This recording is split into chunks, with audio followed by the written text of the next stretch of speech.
Hey. Hey, how's it going? Yeah, it's going good. How are you doing? Pretty good. Yeah, had a Yeah. nice week. Yeah. Yeah, I've been having a lot of fun playing the 007 First Light.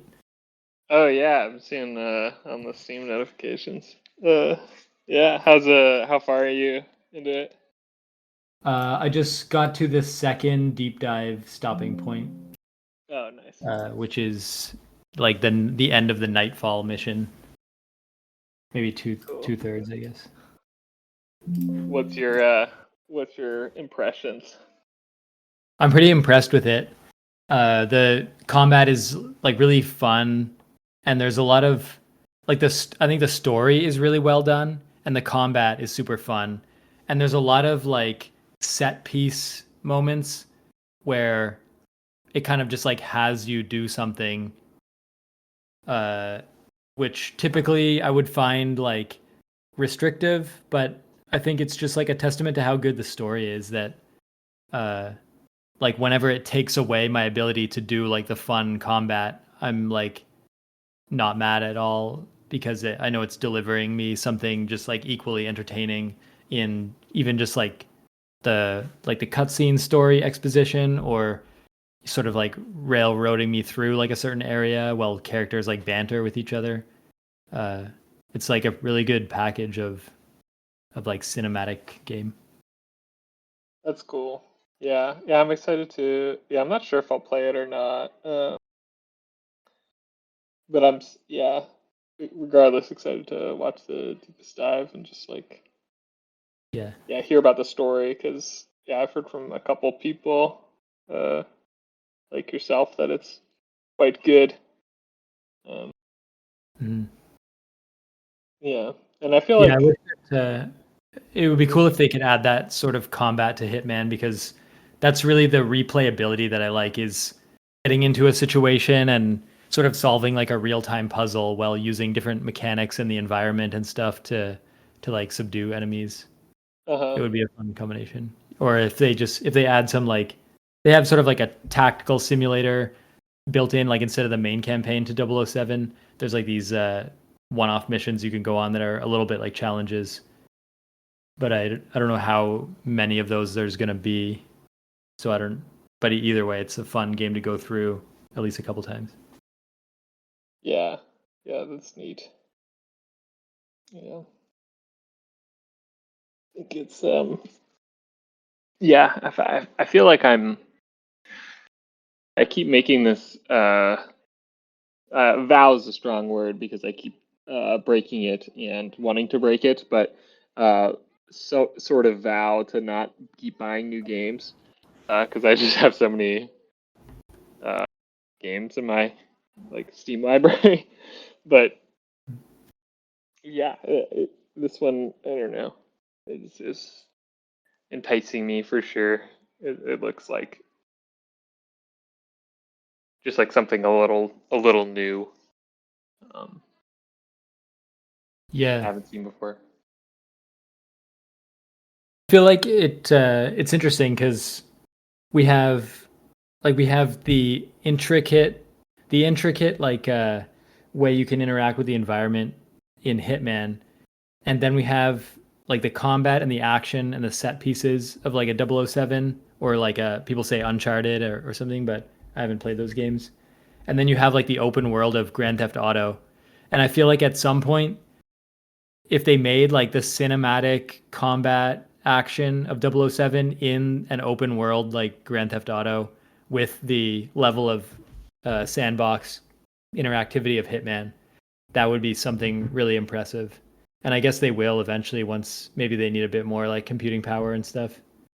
Hmm. But it would be pretty cool to just uh, like the amount of time that I've played like Hitman levels. If there was a even more open world with some driving and stuff, it would be interesting to just have a game be like a game that could be played because you can even add like for the client. That's what I was starting to think was there are some like quick time events in 007, but if they made them a bit more like mainstream mechanics and then even like some of the sequences you're just sort of like climbing ledges and you're pressing A bunch and just like watching him climb as you hear the characters talk.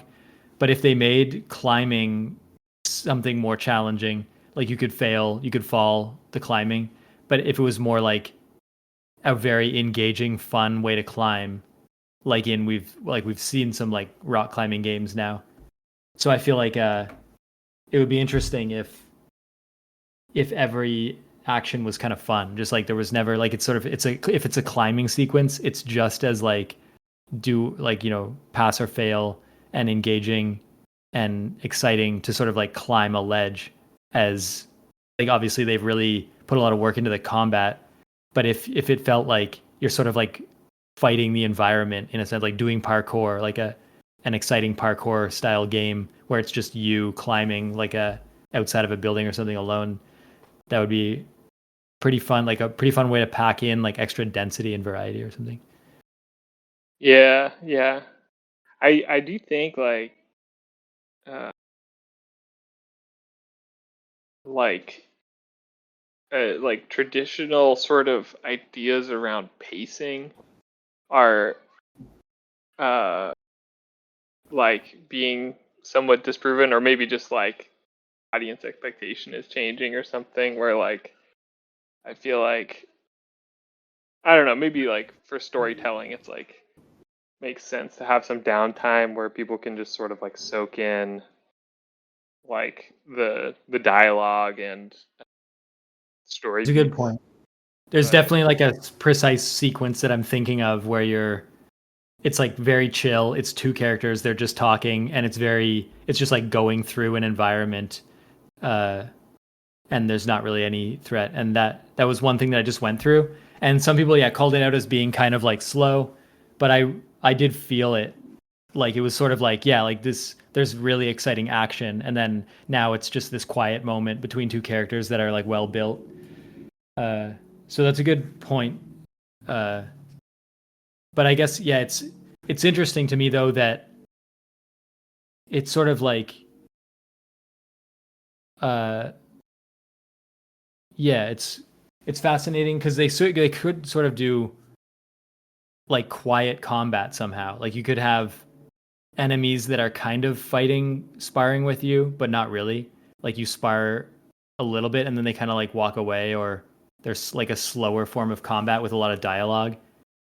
mm, And then in the same way, like you could still you could have like a fairly easy to climb section. Like sometimes I find myself uh, at certain story moments, I'm just like walking way slower than the character's max speed, and I find like it just feels very fitting and comfortable to like walk slowly, and so I feel like if however hard, like even for the combat, sometimes I can sort of control because I'm the one in control, so I can sort of like control the pacing. Like I'll just I'll fight some guys and then I'll walk slowly towards the next set, and it sort of allows me to control pacing when uh, it's almost like for these slow sections, it would be fun to really feel like every ledge and jump would be much more like something to experience rather than like you sort of just stand there until you're ready and then you tap A. Uh, uh, yeah. yeah, I wonder that's an interesting, I guess, yeah, I wonder how like movies have that flow to them. Maybe Yeah, I some don't movies, know. I think, yeah. Yeah. It's like I'm no screenwriter, but like, yeah, 3 act structures and all that. Like, uh, but yeah, I feel like for games, like, I feel like that's got to be a mark of like if you if you're like playtesting a game and like players just start to like sort of role play and pace themselves according to like what Yeah. they like think narratively um like fits more. I feel like that like is a good sign that your narrative is working well. Um, Yeah.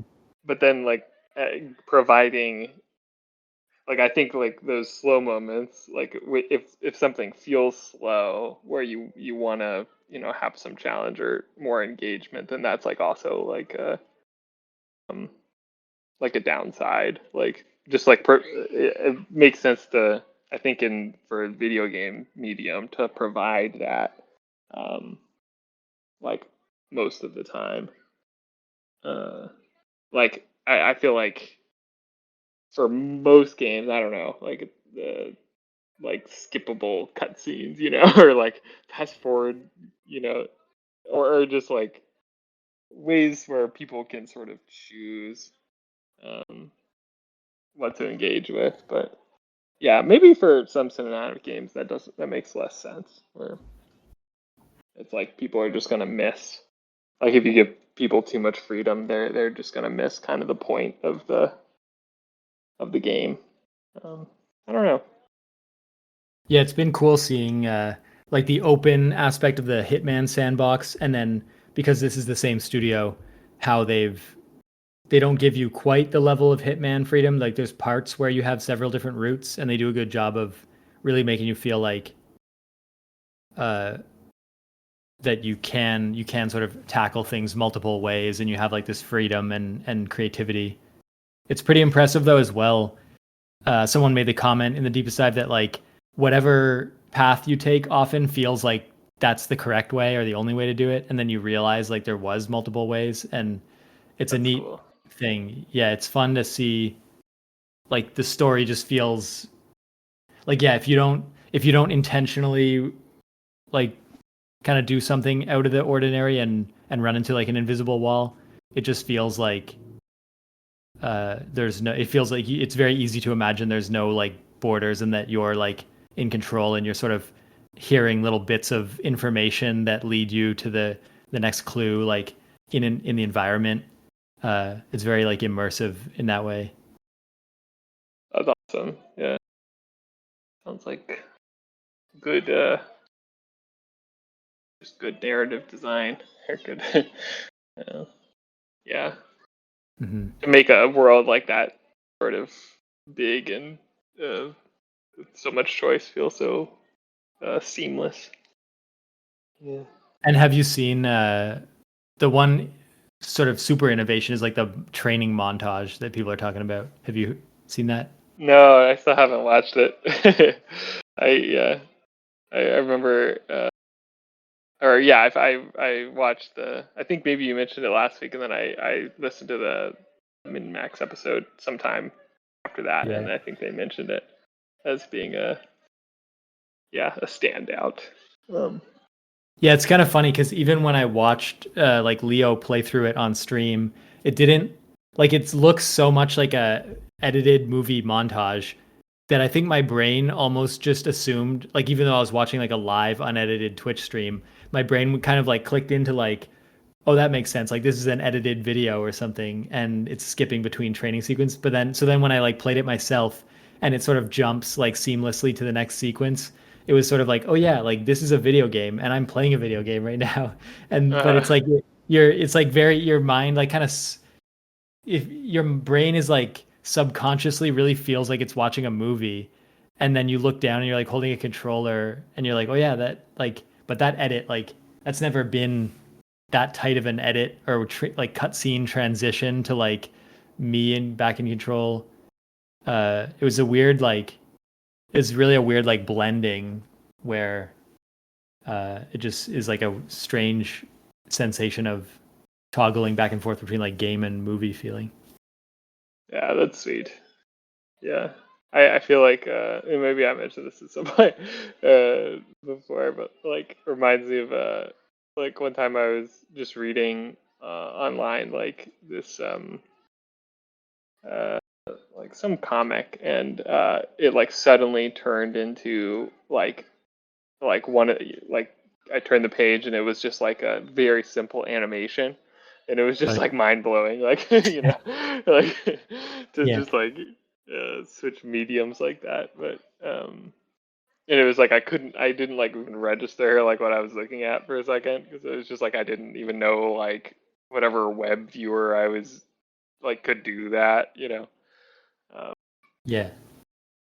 Yeah, it's That is neat. like a It's cool neat thing. when people like they understand the language of some other media and they bring it across, and then we don't even realize that we have these expectations until like someone crosses like a certain boundary. Yeah, Yeah. it's neat seeing like this level of story like told in a game. It's inspiring.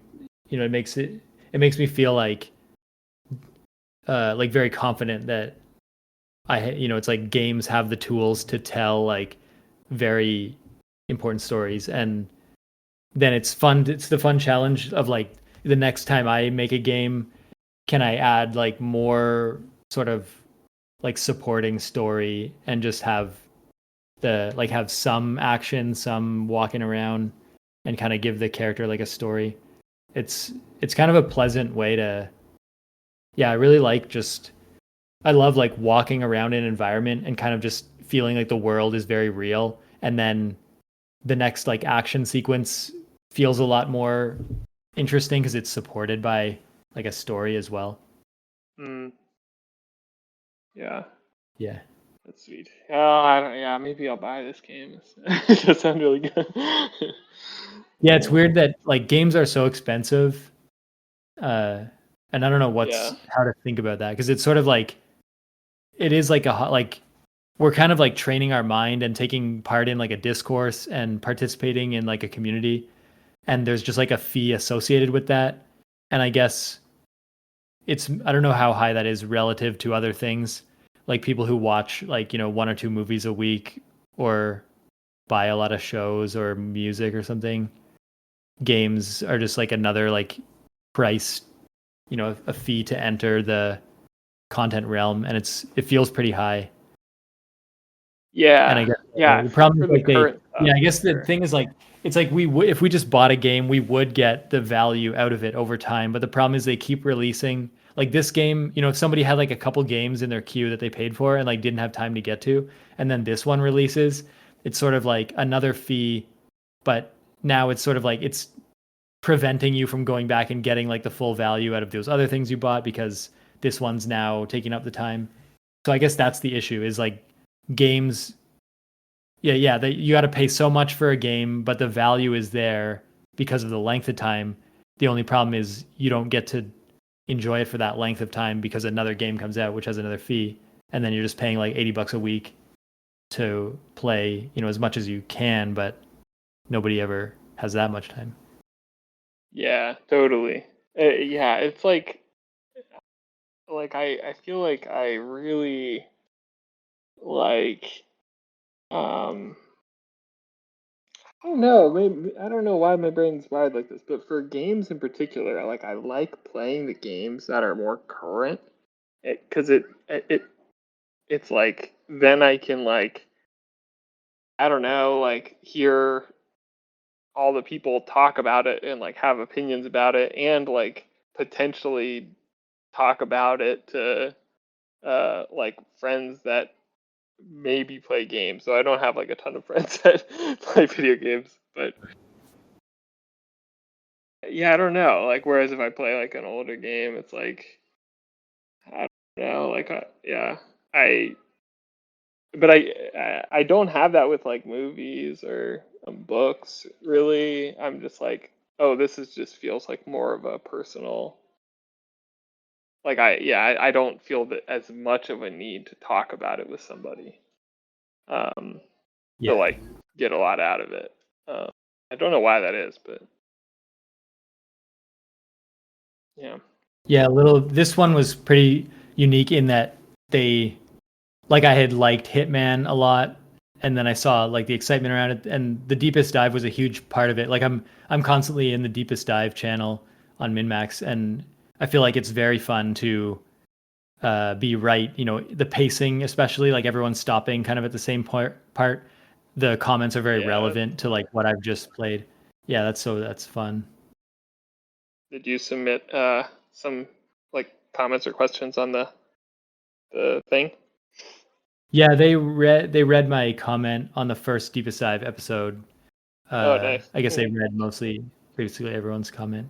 Yeah, I had a Yeah. comment about this one moment where they show Bond like kind of impatiently or like kind of he looks bored, like waiting at this car where they told him to like stay outside this hotel because they sort of like sideline him for this mission. And it was a moment where like he doesn't like say anything. It just shows like a few different shots spaced across different a few minutes of him like sort of bored standing there. And it's just like a really like relatable moment, but also in a game like they use like body position and like facial expression to like transfer like sort of a little bit of comedy, but then as a player you also want the mission to start. And so it really feels you can relate. Uh-huh. And I thought that was just like a very powerful. It just sort of showed me like this game, just like the image of like a character standing is like communicating so much, uh, and it's like connecting with me as a player, how I feel at that part of the game. That it feels very movie-esque in how they just do these like subtle, like a couple times now, like a character has just like subtly smiled, and it's like oh that's the character, like that's some real character development, and it feels like this little like emotion you caught on their face as it switches Mm. scenes, and then you sort of update like the standing of the relationship like in your mind, and that's something that I just feel like games have not I've not seen games do that because of the restrictions of just 3D modeling and expressiveness uh, in Yeah, cutscenes or whatever. Yeah. totally. And yeah, just like writing and like I don't know. Or like yeah, even games that like maybe have the graphics to be able to do that, it feels like maybe aren't Yeah. focused on the sort of like character relationships in the same way. That's really cool. Yeah. Do you think this is like one of your new favorites or a recent past few years favorite for you? Yeah, it's hard to separate. Definitely like yeah, overall it feels like such a worthwhile experience, but then it's a little bit like heavyweight. Like I'm glad I have a PC that can run it. People talk Mm, about on consoles and stuff like a longer loading time, uh, and maybe like the challenges are kind of laid out in like a Hitman style fashion. So sometimes it's a bit unclear, like how and where what mission do you enter to like check off a certain challenge, so that like there's a little bit of misstep there. And then there was a part like this middle section that I just went through. I felt like there was two or three moments that could have been slightly adjusted to really like land what they were trying for, instead of it sort of pulled me out of the experience a little bit. Uh, yeah, so and yeah, some I guess small misses. yeah, I think in order, yeah, sort of what I would expect is like there has to be sort of a Hitman freelancer equivalent where like it puts me in one of the levels with a random assortment of guards and things, and just sort of has this sort of like a procedurally generated little sandboxes where I can do a little spy mission. And if that was in place, then I would love to like play through the whole campaign and then just feel like whenever I want to, have a little James Bond experience, I can drop in and do like a 10-20 minute like little, walk around, collect clues, get through the checkpoints, get to the goal. And if they could shuffle things around, like maybe they will release some kind of DLC or additional mode or something. Mm, But I don't. If they don't, then it feels like as good as it is.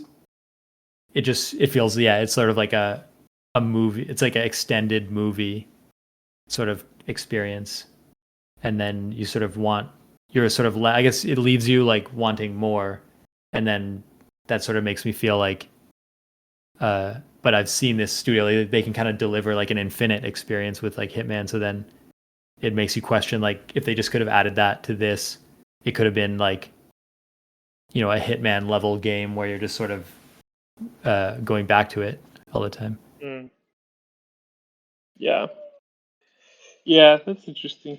Yeah, it's Yeah, I like remember how I keep comparing it to like Splinter Cell Blacklist because I went back to that game so much to do these like wave modes where they would just like it was like these tiny levels, but guys would come out of like one of five doors like around the map, and so you're just constantly like making your way across the map to take out these five guys and then making your way back to the other side to take out more. mm, And that was just like such a fun mode, and you could upgrade your gear and stuff.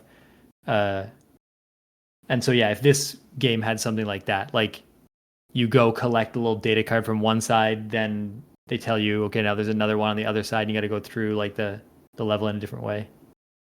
Yeah. It feels like not even like too much of a stretch to make that type of thing for this game, since the studio like has done it before. Yeah. Yeah. Makes sense. Yeah. I haven't played. I don't think I've played anything new recently, really. I've just been uh just playing like Slay the Spire 2, I guess, with my brother still. Did you ever play this on a recent MinMax? They mentioned this Radiohead game for free. They came out some time Oh, ago. the one where it's like you like you walk around and it's like kind of and the Radiohead songs like play in different places and it's just like a strange sort of museum. Yeah, I saw some footage of that. I think that sounds like it. I was gonna try it out one of these nights. I actually don't know Yeah. much. So Radiohead is a band, I guess. That's what. Yeah, yeah. What is the other Yeah, radio? good indie Radiohead is shit. also a name of a podcast. Is that a Oh, different thing? I don't Isn't it? know. Radiohead podcast. Let's see. Yeah, I definitely only knew the band. Um, Maybe I'm yeah, I thinking don't of a. know. Yeah. It does sound like it could be a podcast. Or like similar like headgum, like all those Yeah, podcasts. maybe a network or something. Yeah. Um yeah, Radiohead, I feel like I don't know, they're like a seem like a strange band, but they do have like I don't know, there's like three of their songs that I really like. Um but I don't know, they make you feel stuff like when they hit. It's like very sad for me at least. Um but yeah, that I have played that the whatever it's called, the museum game, Yeah. and yeah, it was really cool. I Really wonder liked it. why they made that. Why they made it. Yeah, it's a great question. And it's on the Epic store. Is that where it is? I think I looked it up. Yeah, I'm just looking. Okay, yeah, the Maybe Wikipedia. Epic wanted to like juice up their store. Yeah, yeah, very interesting. Oh, it was initially conceived as a physical installation artwork. That's neat. Yeah. Oh, I guess that's yeah. one thing is like, yeah, like these kind of experiences would be really like way cooler physically. But if they are a game, then the addition of like well-known music pushes it over the line where it's going to be a fun like digital experience. Like if you took out any sort of known IP like the Radiohead music and you just had the walking through these environments without, let's say, no story, no anything, then I don't know if it would work digitally. Like you might have to do it physically just to make it fascinating. Yeah, It's yeah, sort of getting to totally. the question. Yeah, it's like how do you like you have these very interesting digital environments that people can walk through, and then what's the thing you can add to make it feel as meaningful as a real physical environment? Yeah. Yeah, for this one, it feels like I guess even on a production level, this is probably true, but it very much like stems from the music. Um, like I think they're just like the idea of like I don't know what it's called, but when they make like movies for like a for an album, like there's a gosh, I'm blanking on all names. That other band, that like Daft Punk. There's like that movie that's like a Daft Punk album, or like Beyonce has done that, I think. But yeah, this feels like an extension of that. That like somehow works really well for Radiohead in particular because it's like all just kind of like ambient sounds. Like you sort of don't. Uh, it's like the type of music that makes sense as like something going on in the background as you're like walking around, rather than like distinct like songs. Um, yeah, Yeah. I don't know. Cool idea. Yeah. I Speaking of music, I have my Fiverr guy. He sent me the thing I requested, which was a remix of like James Bond sort of songs into like a drill hip hop beat. And Nice. now I'm still debating. I don't really have a clear idea. I need to sort of figure out like what would the song be. But yeah, I'm trying to sort of channel like the initial feelings of like doing the combat and stuff in the game, and the excitement around sort of like just the idea of like having a fun like play sandbox thing where you can even do like slow motion like when you're shooting and stuff, and like you can slide across stuff and kick guns out of people's hands and like push people into each other. And so there's a lot of like stuff that happens in the combat. So maybe I would sing about some kind of thing about that. But it feels at the moment it feels like I don't know if it would work or not. I need to come up with some something that like I can tap into that really connects with like my enjoyment of the game or something. And I don't know how, Mm. but it's also it's like I guess I could like play through the campaign kind of again, get the footage that I need, and then pick my favorite moments and sort of build off that. But that might be more like time investment than I want. But also, I guess the next deepest dive is the 15th of June. So I have time. I can't basically go further in the campaign until then. So maybe I'll just Uh-huh. end up replaying anyways. Yeah, you're that. Yeah, you think sticking with uh, the deepest dive schedule. Yeah, feels Yeah, I think I'll be able to do it because I'll sensible. just. It is a fun game to like. It gives you that feeling of like you don't really want the game to be over. So whenever Mm. it's like you're kind of forced to go back and replay, it's a fun. If you have any excuse to do that, it's sort of like, oh yeah, until I finish this, I have this exciting thing I can do, which is go finish the game. But it's sort of like the anticipation is pretty fun. That's cool. Yeah, I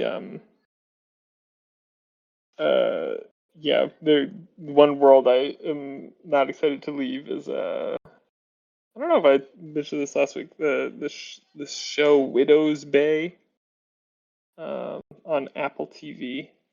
Yeah, I heard Um, that somewhere else recently.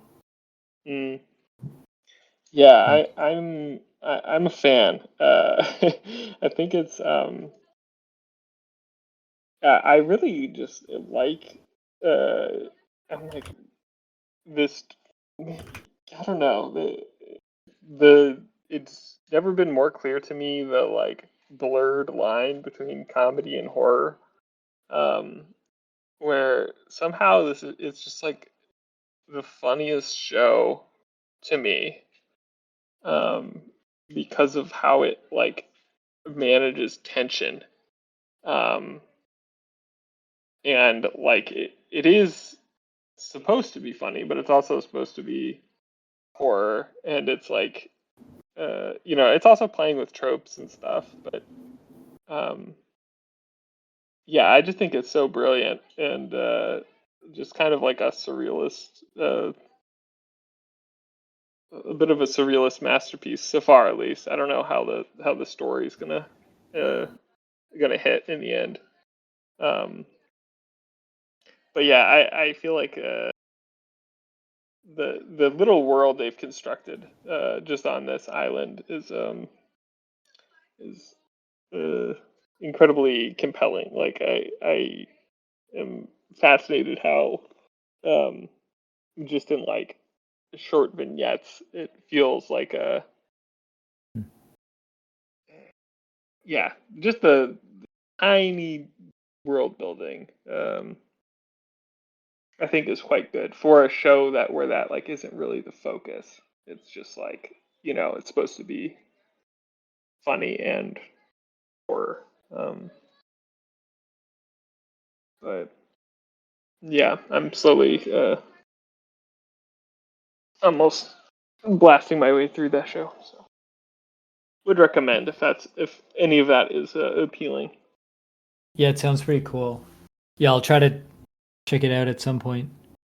Yeah, it's pretty impressive. Just like I don't know, TV crews, like all the people that worked at different jobs when they can like put something together that is just it's weird. It like plays off the human experience in a way that just interesting the way like TV has built this language of camera angles and pacing and musical accompaniment. And like none of like we don't hear music in our real lives or see like conversations. We don't like watch people interact necessarily from like a certain vantage point of the camera or whatever. Like we're always present in the situations that we see in real life, but somehow it feels so natural and engaging to like watch like social situations play out or whatever. And Yeah. it's weird Yeah. that people are making that stuff.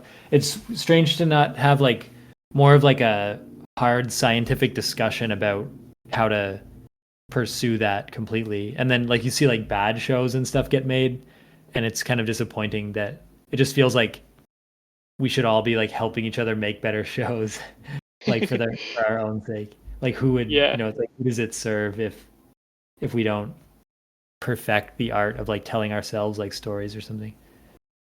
Yeah, totally. Yeah, I feel like there's um yeah, a lot of like I mostly feel like I don't like television anymore, or at least currently. I don't know what that is, but or like just like don't find like comedies like funny, or maybe that's just a personal thing.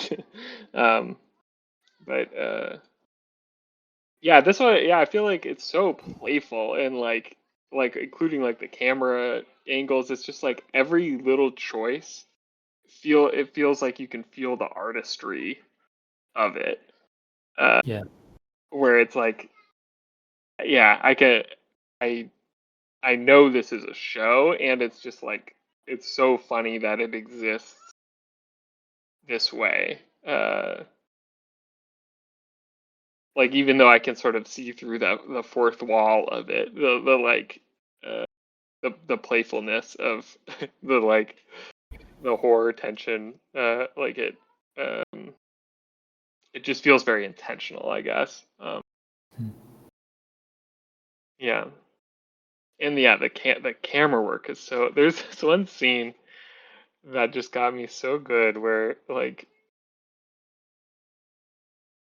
it's just like the details of it, where like it's very inspiring on a level of like I would love to, I don't know, make things where the camera work is just so well crafted. Like there's a scene, or like an episode where a character sort of comes across a book. um and there's, yeah, a lot of like like playing with tropes and stuff. So there's a character that comes across a book, and basically it turns out it was a haunted book, but she sort of, as the audience, you sort of um realize that, because of what the show is, um and hints like immediately. But she sort of just sees this as like a normal self-help book that is telling her like, oh, if you're feeling like a social outcast, like go throw a party. And so then it sort of instructs her to throw this party, and you sort of realize like you know uh, something else is going on here that like we're not quite seeing, like, and it's telling her to like, oh, go serve the punch to everybody, and you're like, okay, what's this punch, like, is it gonna kill everybody, like what's the trick?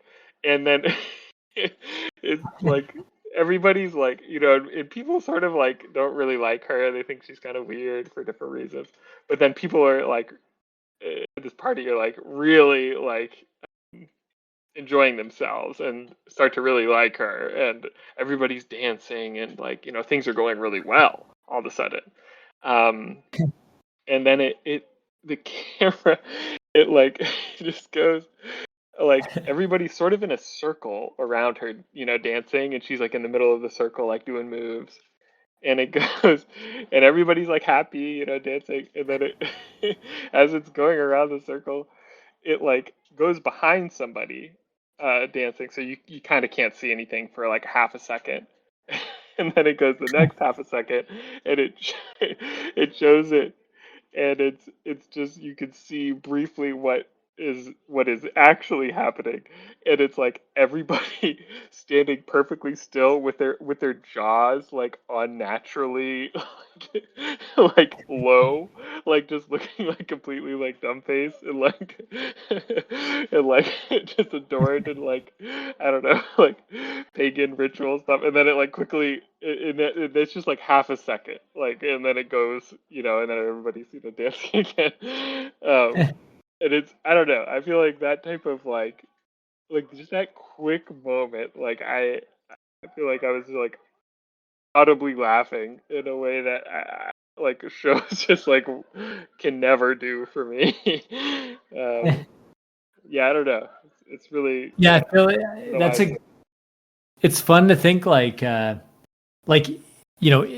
don't know what the details of the situation are, but like let's say it's something like people are like possessed in some kind of way, or yeah. some people at the party, or like everyone is has this belief of what's happening, but in the surface reality they're just kind of like zombified, possessed or something.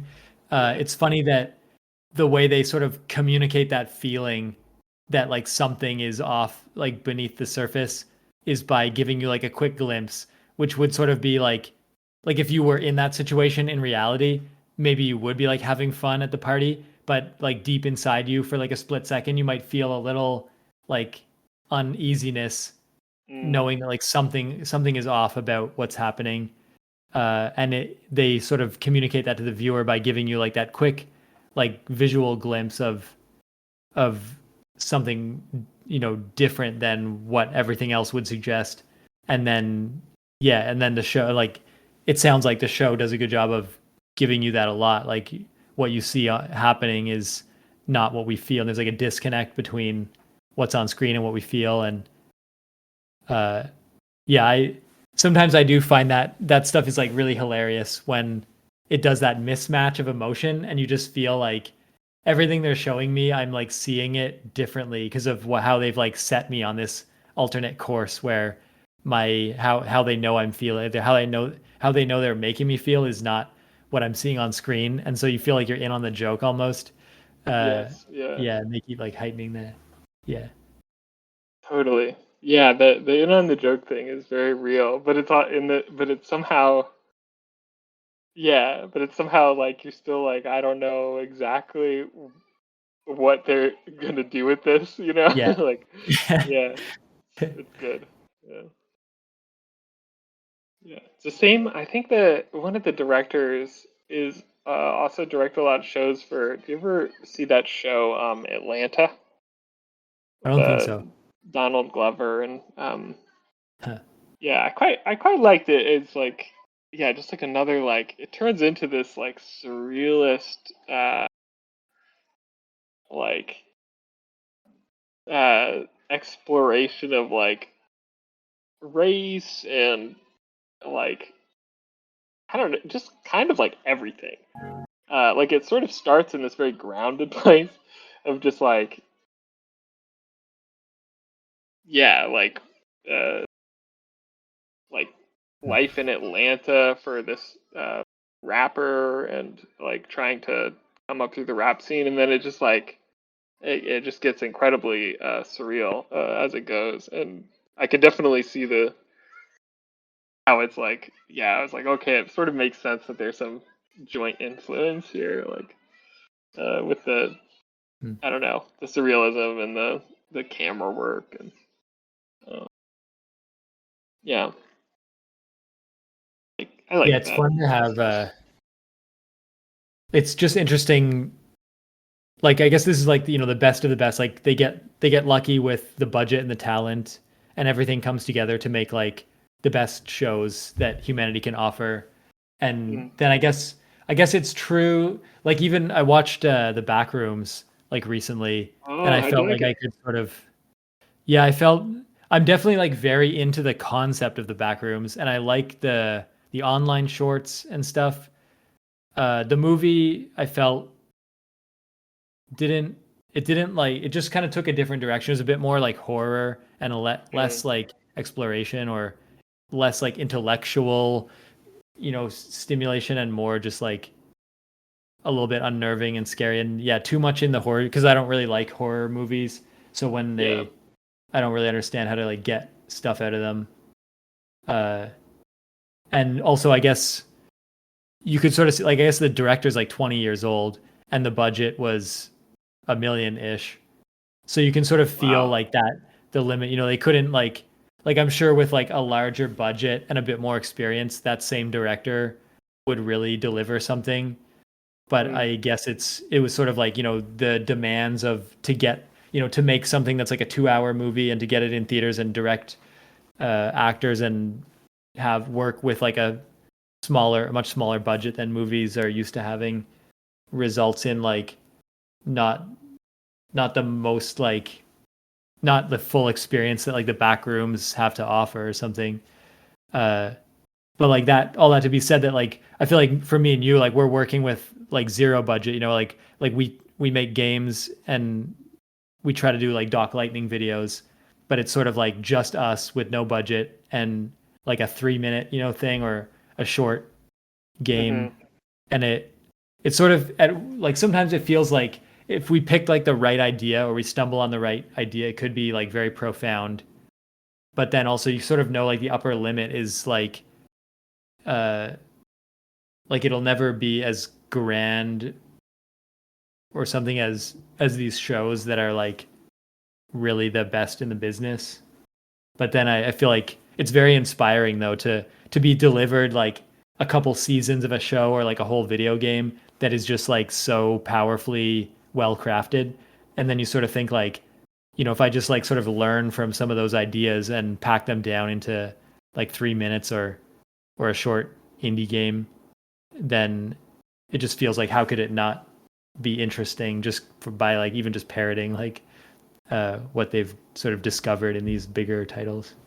Right. Yeah, I totally resonate with that. Like, and I feel like I've started like uh watching movies and shows just like more with like the I don't know, probably people that are really into cinematography like do this constantly, but just with more of an eye for like oh like the camera work and the lighting and the costume and the set design like just like what are they doing here that's like working for this scene. Like I feel like I'm like in some like very background process I'm usually like kind of taking that in more. um and sometimes the writing too, but I don't know, I feel like yeah, maybe the writing I often like less in um shows and stuff, but just like the yeah, the visual language of like what's going on is so inspiring because it's like oh there's like teams of people like putting their all into getting these shots like just right, and it's like yeah, it's like I could only hope to uh, like barely imitate that, but it's yeah like I don't know, yeah, it is inspiring, I agree. Yeah, I feel like some of the innovation is like as I guess we get like better technology and phones and stuff, and like we can never mimic some of the shots that use like expensive cameras. But it's fascinating to try to like almost like how YouTube innovates. Like now you see a bunch of like YouTubers that they play like two parts in the same video, but it's like the same person, like a solo creator, like having a conversation with themselves, but they make it look like two different people. And that's such a cool like that innovation means you can now have like a 2 character scene or whatever made by like one person with a phone or something. Yeah. Uh, Yeah. and it's cool. Yeah, it's neat to figure out these techniques that like you can kind of do by accident, like how like talking about costuming and stuff. It's sort of like whatever clothes people are wearing in real life, that is the clothes they're wearing. And so then if you can like write the story to like incorporate that, then you have the perfect like costume by default if the story fits exactly that. Like if the story's set like present day with regular clothes, and there's some kind of even an explanation for like why it's shot with an iPhone or something, Mm-hmm. then it feels like there's a way of there's like a way of explaining away the lack of production value and then like using that to an advantage. And then why, like then in that case, why can't, it's sort of like what if like a AAA studio put like infinite effort into trying to make their game look like it was designed by one person and it's kind of janky. Then Uh-huh. if you just, yeah, it's like if you just are one person making a janky game, you can basically do it for free and even more Yeah. authentically. And then, but then, yeah, it's like if you just choose the story right, like if that is meaningful in some way, then I feel like that's the whole package. But it's like you like hacked, you like sort of found this loophole or something. Yeah. I feel like the the like opportunistic style of the what's it called, the Nirvana the band the show guys is like a Oh yeah, feels a little bit like that, where it's like yeah, they're maybe the perfect form. Yeah, it's like an yeah. uncanny amount of forethought and shaping they have. Uh-huh. It's a good, yeah, a good call out. That's almost like the ideal example of doing the most with nothing or something. Right. Yeah, like just super low budget, but they're just like always sort of noticing.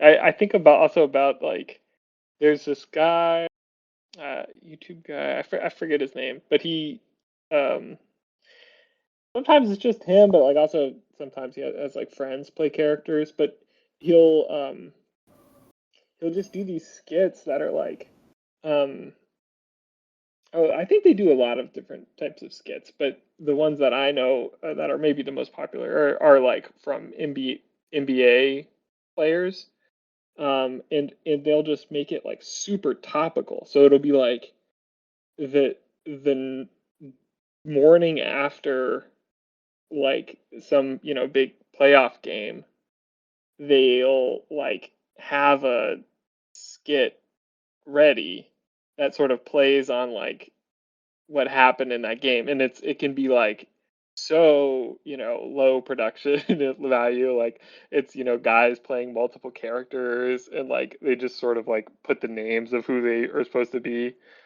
over the like so you just kind of know like, okay, what you get the base idea of what's going on, but like yeah, something about that, it just strikes me as just like so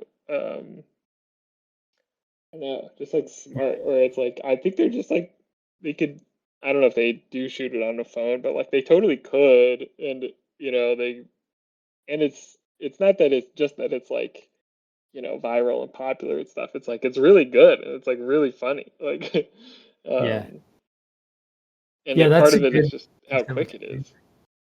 Yeah, like how it's like they're not like searching for a an entertaining event. They're just like choosing a popular event and then finding a way to like make it into a story. Uh, and then it creates that feeling of like it's exciting to watch because either we're learning the news or like we're learning what happened through the comedy video, or we know what happened and we sort of want to feel like we're part of the discussion of joking around about current events. That's like how like Josh Yeah, Johnson always has like a whatever happens in the news, he has like a routine. yeah, Uh, totally. but it's like a guy like John Johnson, like he like discovered a way of doing comedy that allows him to just like very quickly adapt whatever happened into an entertaining like story. And I feel like that's a real innovation where now we have infinite comedy like of that. And if that, anything will get boring after a while, but if you switch away to like every creator has their own style and they just keep whittling it down until it's like so efficient that they're just like transforming reality through like their lens into a stylized version of like reality that they start building like inside jokes over time. And uh yeah, it feels like a real clever thing. Yeah. That's what I wish like uh maybe eventually I'll stumble on like some kind of very coherent voice for like my hip hop where I can just at like anytime, like for in this situation it's sort of like I've chosen James Bond and I have my guy on Fiverr and I know like so it's like basically it comes down to like write 3 minutes of something and then wrap those. But I wish I had a bit more like of an artistic angle that I could fall back on so that I could deliver like a product that has like the same standard. Rather, I always just kind of fumble around writing stuff until something starts like coming together and it never exactly has like a cohesive, it's just like a bunch of lines. There's usually no like overarching narrative. Mm. Yeah, I feel like it's hard to tell from the outside that it's uh, like for the for the for the rap videos that it's uh like it always feels like it comes together really well from the outside, and I wonder if it's like, yeah, I don't know, maybe part of that is just like um or part of the process for like these guys that make stuff once a week or like really quick is just um if this was like your main focus, like it was kind of all you were doing, like maybe you would also it would just become like so quick for you to be able to like create these, you know what I mean? Where it's like, Yeah. I guess, yeah, not that it I feel like it's not that it's like what you create ends up being uh like, I don't know, less like valuable artistically. It's like maybe it's more effortful uh just because you have like a split focus. Hmm. Yeah, Uh, yeah. it's interesting. Like I feel like after I've made enough of them, I'll have like examples for myself where I can just start to like mimic myself. Like any Hmm. parts of the songs that I like, I mimic those again. And once I have enough, then I'll have sort of like I'll just take all the best ones and like listen to them to like get into the voice or like discover what the what kind of perspective. But yeah, at the moment, like I guess if it was my one focus, maybe I would arrive there faster. But it feels like at some point I'll like I feel like I'm missing a bit of like theory where I just don't know. Like for example, do I use like sometimes I start putting I and me, like the first person or whatever, into the song, and then I realize like I don't want it to be like me talking about myself. So then I rewrite the lines to like remove those. And then most songs are like half and half or something. So they kind of like shift voice. And then there's like the present tense or past tense or whatever. Sometimes like I realize like, oh, I'm talking about like the past or the present. And so then if I could sort of land on rules of like, it should be like present tense, but uh, not like reciting my experience or not too braggy and just sort of and not like a verbatim recount of what happens in the story, but focusing on the moments that I like. But also, I like to sort of I love it when I can write some kind of line that taps into like one of my uh like something I care about outside of the focus of the song Mm, that or like some yeah like an allusion to like a world event or something. mm. But yeah, I wish Yeah, I sort of. glimpse of like your sort of personal feelings like coming through. Yeah, I wonder though, maybe that it's sort of just like accepting the creative process, because even I see like footage of like Brian Eno or whatever in a studio, and they're just like sitting there listening to the song and then throwing out like ideas about how to make what they heard a little bit better. And it's not like they have a focus they're working towards. They're just like listening to it, trying to make it a bit better until it's like good enough. And but that's like the lengthy process of creativity. So then, yeah, I guess it's it seems like a real innovation for people that can like churn something out overnight, essentially, where it's like they're following like a set of rules to maintain like a certain quality, and they know that like a skit has like a premise, a middle, and then like some kind of satisfying end.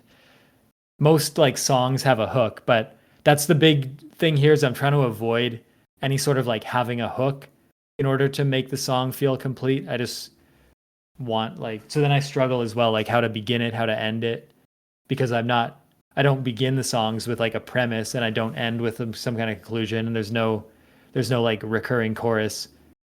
So then it is fascinating to think through, like, how do I,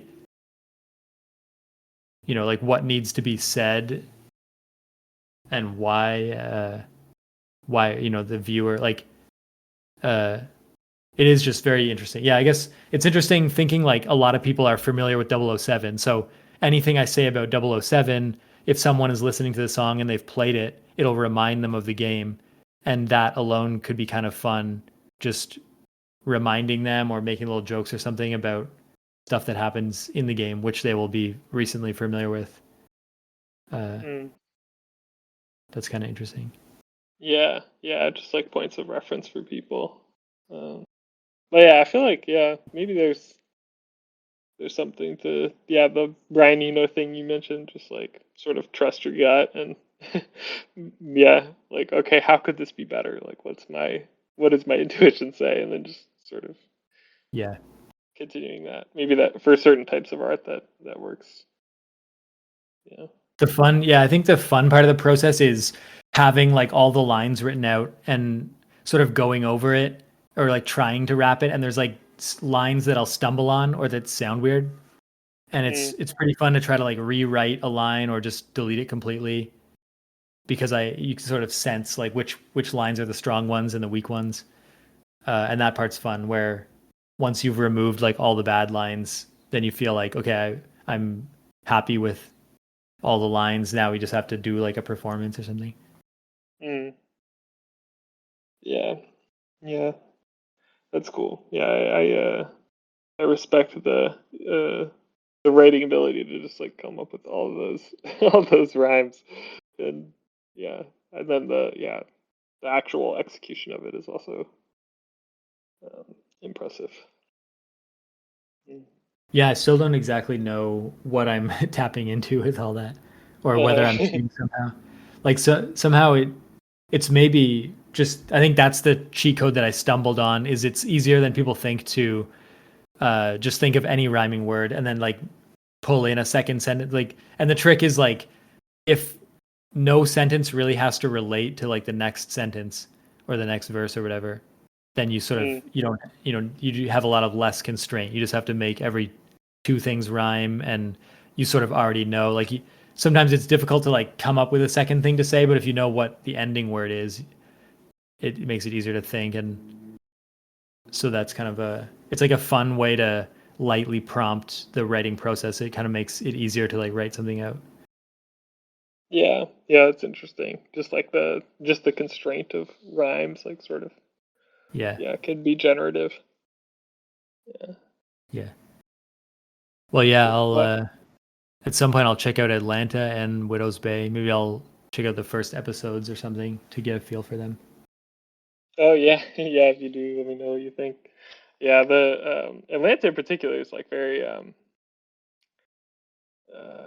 like changes a ton as a show. Like I don't even remember. I feel like the first season is just like a completely different show than the second season, but also good, but just different. Um, yeah, Yeah. cool. Yeah. Well, Yeah, I'll see you later then. yeah, talk to you later. Bye.